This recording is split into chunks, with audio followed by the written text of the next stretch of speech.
नमस्कार दोस्तों, मैं डॉक्टर रविंद्र जायसवाल आप लोगों का बहुत बहुत स्वागत करता हूं मेरे यूट्यूब चैनल में।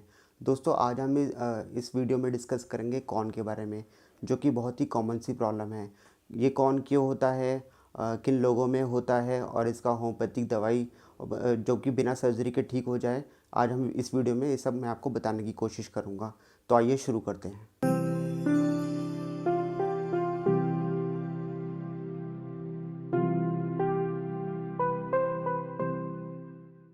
कॉर्न जो है त्वचा की एक मोटी परत बन जाती है, जो कि डेड सेल्स होते हैं वो स्किन में कलेक्ट होने लग जाते हैं। और ये बेसिकली सोल्स ऑफ फीट में पाया जाता है, पैरों के तलवों में पाया जाता है, हाथ की हथेलियों में पाया जाता है। इसमें डेड सेल्स जो है वो इकट्ठा हो जाती हैं और मोटी मोटी गांठें सी नज़र आती हैं। ये बेसिकली पैर के तलवों में, जैसे कि पैर के तलवों के नीचे यहाँ पर पाया जाता है, यहाँ पे पाया जाता है, टो में पाया जाता है, हाथ में यहाँ पे पाया जाता है। और इसका जो मेन कारण होता है वो फ्रिक्शन की वजह से होता है, और रिपीटेड फ्रिक्शन इंजरी भी की वजह से भी हो जाता है। ये ज़्यादातर उन लोगों में पाया जाता है। कौन जो है बेसिकली जो जिम जाने वाले लोग हैं उनमें पाया जाता है। जिन लोगों की जो इस तरह की जॉब होती है, जैसे खड़े रहने की जॉब है जिनकी, उन लोगों में पाया जाता है, जैसे कि टीचर है, ट्रैफिक पुलिस वाले हैं, सर्जन हैं, हाउसवाइफ हैं, जो लंबे समय तक खड़े रहते हैं उन लोगों में पाया जाता है।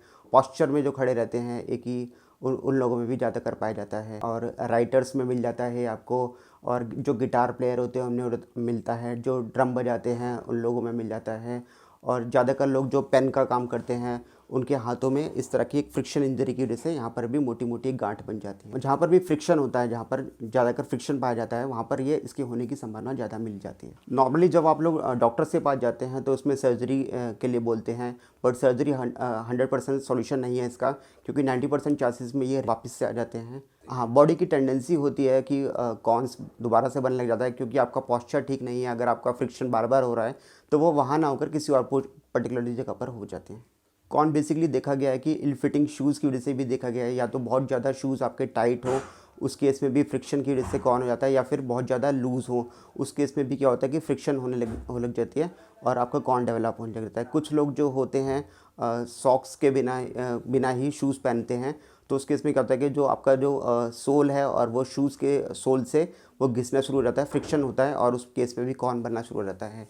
जिन लोगों को ज़्यादा स्वेटिंग होती है, पसीना आता है, उन लोगों में भी कॉर्न डेवलप होने के ज़्यादा चांसेस होते हैं।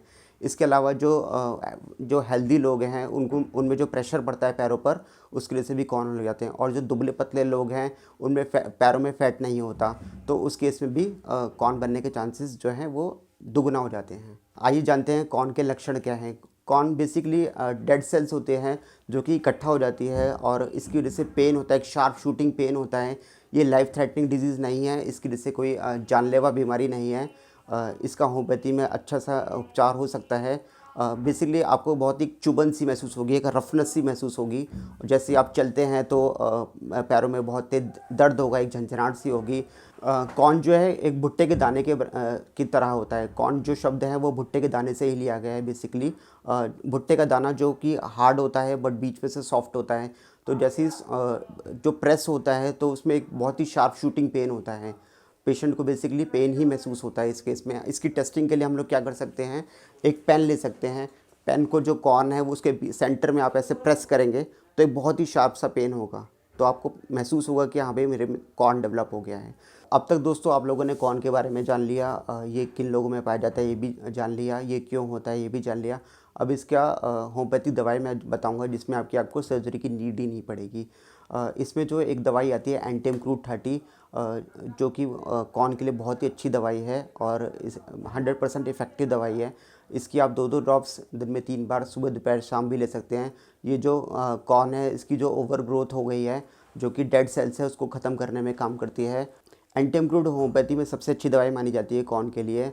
ये डेड स्किन्स को गलाने का काम करती है, और जो टेंडेंसी है जो बार बार कॉर्न बनाने की, उस टेंडेंसी को भी ख़त्म करती है। इसके अलावा एक क्रीम आती है वाटेक्स क्रीम, जो कि मेडिसिन कंपनी बनाती है, मैं इसकी फ़ोटो भी लगा दूंगा। वाटेक्स जो क्रीम है आप जो कॉर्न के ऊपर आप लगा सकते हैं, और इसके ऊपर जो आप थोड़ा सा कॉटन भी अप्लाई कर सकते हैं, और ऊपर से आप पेपर टेप या डॉक्टर टेप भी अप्लाई कर सकते हैं, जिसको आप रात में लगा के सुबह रिमूव कर सकते हैं। आपका जो कॉर्न है वो रिमूव होना शुरू हो जाएगा और वाटेक्स जो ऑइंटमेंट है वो बाहर से उस कॉर्न है उसको रिमूव कर देगी।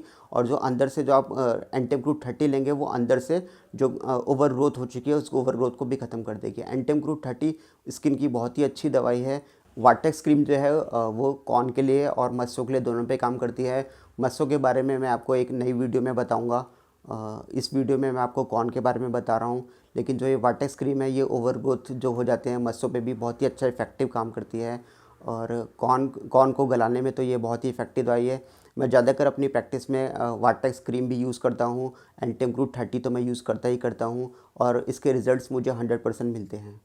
आशा करता हूँ दोस्तों आपको मेरे द्वारा दी हुई जानकारी से कुछ बेनिफिट मिलेगा और आपका कॉर्न जो है वो उसकी सर्जरी की नीड नहीं पड़ेगी, ये होम्योपैथी दवाई से ही ठीक हो जाएगा। अगर आपको ये वीडियो अच्छी लगी हो तो प्लीज़ इसको लाइक सब्सक्राइब करें और अपने फ्रेंड्स के साथ मैक्सिमम से मैक्सिमम शेयर करें। आपको अगर कोई होम्योपैथी से रिलेटेड कोई क्वेरी हो तो आप कमेंट सेक्शन में पूछ सकते हैं। डिस्क्रिप्शन बॉक्स में अपना नंबर भी दे दूँगा।